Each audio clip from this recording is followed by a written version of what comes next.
in this section we're going to have a look at online data security, and in particular two different methods that Aqua Inflatables would use to make sure that their customers' information and the customers' details are as secure as they can possibly make them, and that they are also fulfilling their requirements under the Data Protection Act. Now, the first one we're going to talk about is online data security, and this is how Aqua Inflatables will use the data security and encryption techniques to make sure that visitors to their website are secure when they come and visit. And just remember that encryption is used to make stored data more secure by making it unreadable to people that do not have the key to decode it. And the way I like to remember this is you're scrambling data. You're making it so it's very difficult to unscramble it. If you imagine a scrambled egg, it's very difficult to unscramble a scrambled egg unless you know exactly the way it went into being scrambled. And that's the way that encryption works.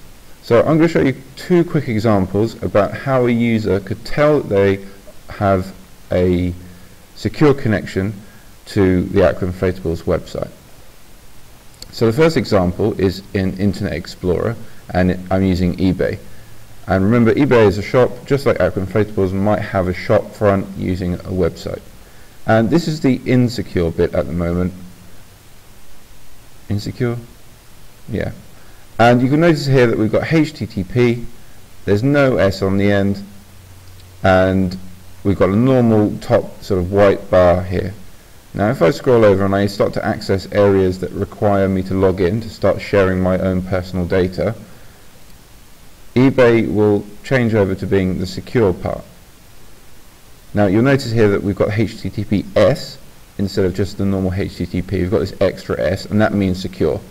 Hypertext, transfer protocol, secure. And we've also got this, a little padlock symbol, which is quite common in all the browsers, and also then is identified by VeriSign. Now VeriSign are a company that handle all of this type of encryption, and to be sort of certified by them you need a particular certificate, and only real companies can get them.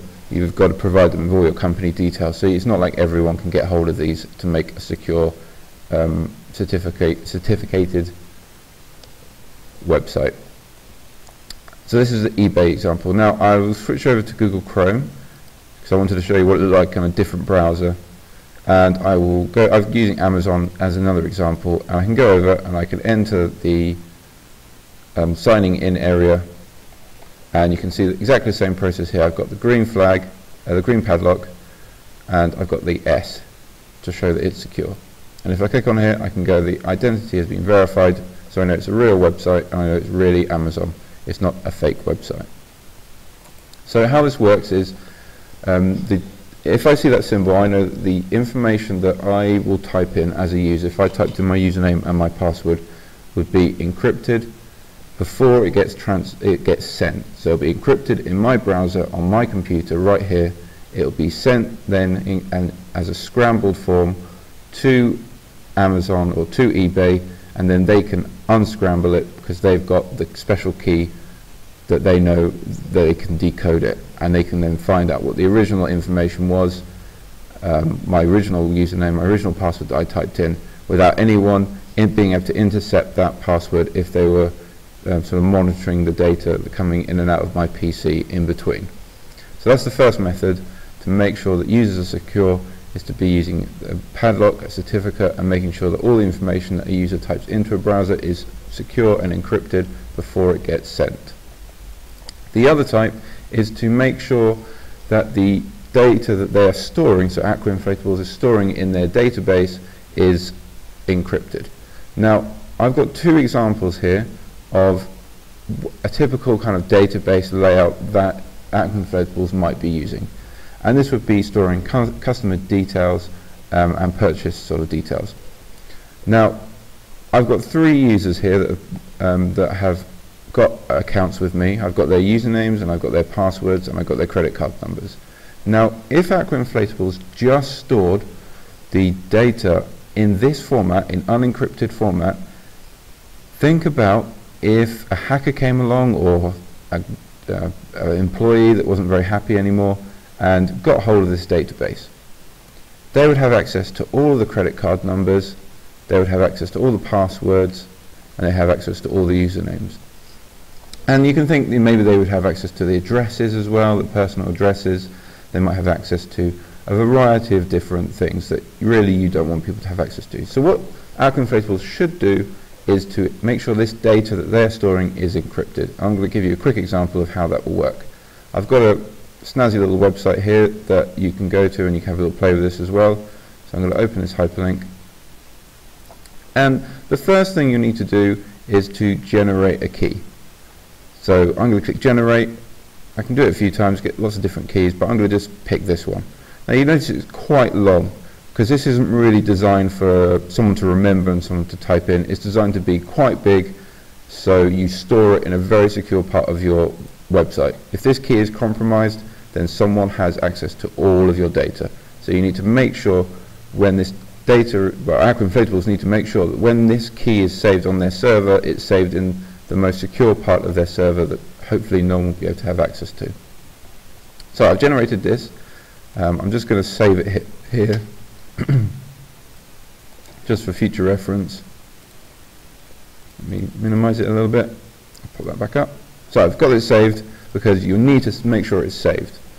So when the user signs up, I get their unencrypted password, and what I would do, let's get rid of you because you'll confuse me.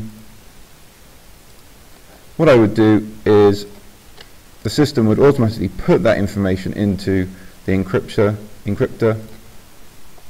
I just press the encrypt and you'll see that it generates me this code here.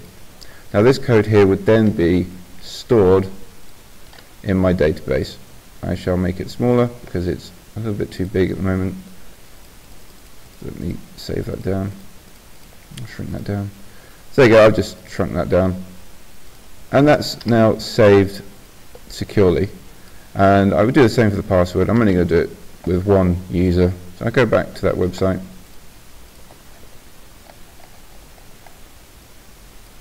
Now obviously the system would do this automatically. I'm just using a visual sort of example to be able to show you, and this would get saved. So let's put that in, shrink it down,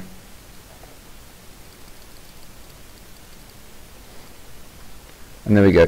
Now we know now that that data is now secure. So if someone got hold of this database now, they would get the username, fine, but they wouldn't get the password, they wouldn't get the credit card number, and then if Aqua-Inflatables wants to actually use that, wants to check it, actually get the credit card number back, all they have to do is, as long as they've got the pass key, they can then come through. If I delete this, you can see it actually happening. Let me delete that.